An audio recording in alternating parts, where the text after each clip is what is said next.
Salam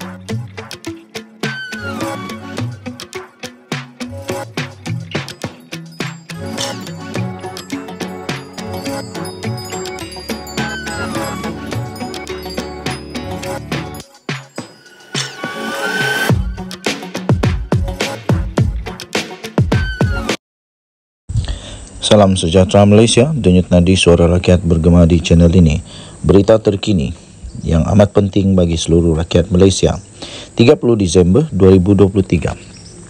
Tun Daim Zainuddin sebenarnya disiasat sejak Februari lagi 5 kali minta tangguh isytihar aset kepada SPRM. Berita penuh daripada BH Online. Kuala Lumpur, Siasatan Suruhanjaya Pencegahan Rasuah Malaysia SPRM terhadap bekas Menteri Kewangan Tun Daim Zainuddin berhubung dengan dakwaan rasuah dan pengubahan wang haram sebenarnya telah dibuat berdasarkan maklumat daripada kertas Pandora. SPRM dalam kenyataan pada hari ini berkata, siasatan itu sebenarnya sudah pun dimulakan sejak Februari yang lalu lagi.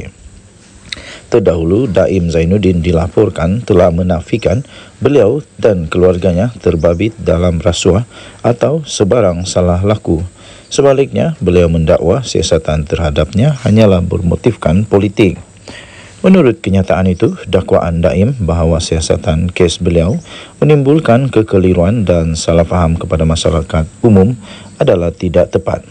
Katanya, satu notis mengikut Seksyen 36-1-A Akta SPRM 2009 Akta 694 telah diserahkan kepada beliau supaya beliau dapat mengisytiharkan segala aset sama ada di dalam ataupun di luar negara secara bertulis serta serta akuan bersumpah dalam tempoh 30 hari daripada tarikh notis pada 7 Jun yang lalu lagi.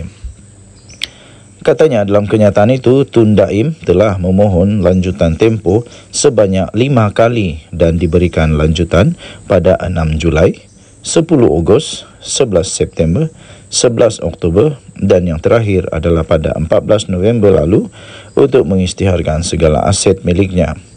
Sebagai sebahagian daripada proses siasatan SPRM, pendakwa raya telah mengeluarkan notis penyitaan untuk menara ilham mengikut Seksyen 38-1 Akta 694 penyitaan harta tak alih pada 18 Disember lalu. Tun Daim disiasat mengikut Seksyen 23 Akta yang sama dan Seksyen 4-1 Akta Pencegahan Pengubahan Wang Haram, Pencegahan Pembiayaan Keganasan dan Hasil daripada Aktiviti Haram 2001 AMLA TFPUAA kata kenyataan itu. Daim sebelum ini dilaporkan berkata sehingga kini beliau tidak dimaklumkan mengenai kesalahan yang dilakukannya walaupun sudah berkali-kali mengajukan perkara itu kepada SPRM. Mengulas lanjut, SPRM berkata berdasarkan prinsip undang-undang anggapan tidak bersalah atau presumption of innocence, seseorang yang disiasat adalah dianggap tidak bersalah sehingga dibuktikan kesalahannya dan mempunyai peluang untuk membersihkan nama sekiranya kes dibicarakan di mahkamah. Kata kenyataan itu perlu ditegaskan bahawa SPRM adalah sebuah suruhanjaya bebas yang bertindak secara profesional mengikut undang-undang dan peraturan yang telah ditetapkan serta dipantau oleh 5 badan pemantau bebas, katanya. Justru SPRM menggesa semua pihak untuk tidak membuat sebarang spekulasi mengenai kes terbabit dan membenarkan siasatan diteruskan tanpa gangguan. Media sebelum ini melaporkan bangunan Menara Ilham di Jalan Binjai di Kuala Lumpur yang dikatakan milik keluarga Daim telah disita oleh SPRM. Notis penyitaan bangunan setinggi 60 tingkat itu yang bertarikh 18 Disember lalu telah disiarkan melalui ruangan pemberitahuan sebuah portal berita dengan ditandatangani oleh Timbalan Pendakwa Raya SPRM Ahmad Akram Garib. Denyut nadi suara rakyat bergema di channel ini. Jangan lupa tekan butang subscribe, like dan share. Malaysia kita punya, cintai Malaysia aku, kita jaga kita. Bye bye.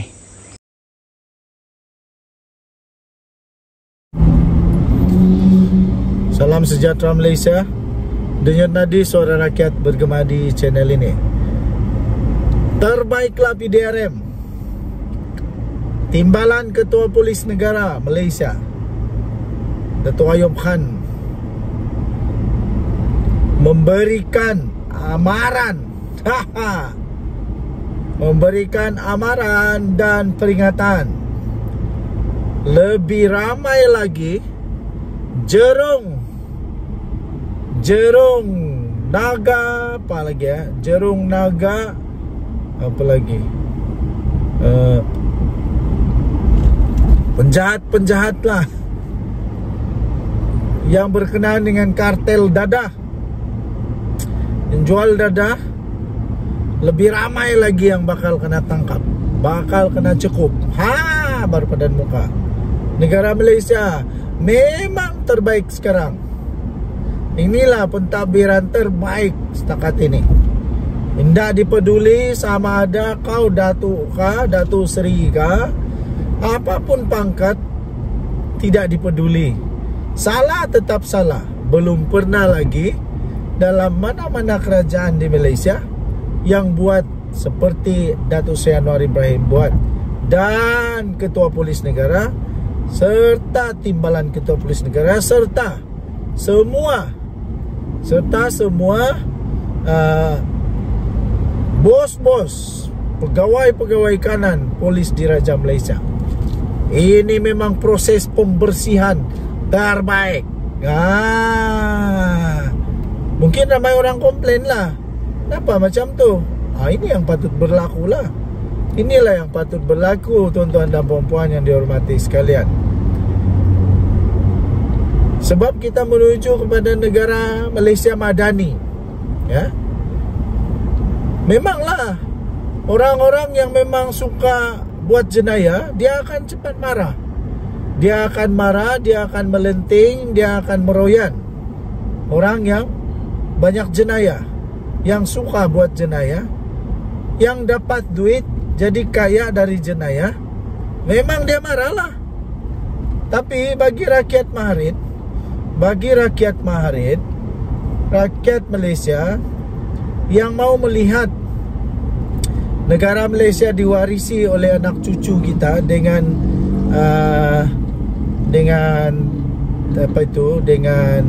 warisan yang terbaik, kita tidak mau, kita benci kalau ada penjenayah, apatah lagi yang berkaitan dengan dadah. Dadah ni musuh negara, musuh bangsa, musuh negara, merosak negara, merosak keturunan, merosak warisan, merosak semualah. Tiada gunalah betul. Dan paling teruk lagi kalau yang merosak negara ini, merosak rakyat sendiri, adalah pemimpin-pemimpin yang tamak haloba, yang tidak pikir apa-apa selain mau jadi kaya. Jadi awas. Timbalan Ketua Polis Negara Datuk Ayub Maidin Piche telah pun memberikan amaran, peringatan dan keyakinan. Ini jaminan ni padan muka. Jaminan daripada polis di Raja Malaysia bahawa jerung-jerung kartel, sindiket dadah, bos-bos, dalang-dalang dadah, tidak kiralah pangkat apapun, bakal dicekup lagi. Siapa lagi nama selepas ini? Akan adakah nama orang politik lepas ini kena tangkap? Akan adakah juga tiba-tiba jerung-jerung pemberi dana kepada parti politik yang kena cekup lagi? Kita tengoklah nanti. Yang pasti saya yakin dengan kepimpinan Datuk Seri Anwar Ibrahim, saya yakin dengan kepimpinan daripada polis di Raja Malaysia, saya yakin dengan integriti polis di Raja Malaysia yang ada di Malaysia sekarang. Tidak lama lagi saya fikir negara Malaysia akan jadi negara yang cukup selamat. Cukup selamat.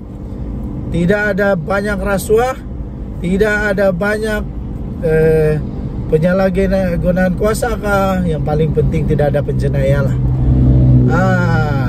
Jadi bagi anda, terkiralah siapa kaya mana, pangkat tinggi manapun, kalau kamu ingat-ingat memang pernah ada buat jenayah, hati-hatilah. Kerana polis sedang pasang radar kepada kamu. Badan muka atau kesian, tanya diri sendiri. Denyut nadi suara rakyat bergema di channel ini. Jangan lupa tekan butang subscribe, like dan share. Malaysia kita punya, cintai Malaysiaku, kita jaga kita. Paling seronok, selamat tahun baru. Sekali lagi, jangan terlampau banyak minum montoku, dan don't drink and drive. Kalau kau sudah mabuk, lebih baik lagi kau mengampai, jangan menyusahkan orang. Jangan sampai kau eksiden. Bagus kalau kau eksiden satu orang. Kalau kau kasih bawa lagi orang lain, kesian. Kesian bagi mereka yang tidak ada salah, tapi pun terlibat-libat juga. Jadi jangan pentingkan diri sendiri, sendiri mau ingat. Selamat tahun baru, kita jumpa lagi. Bye-bye.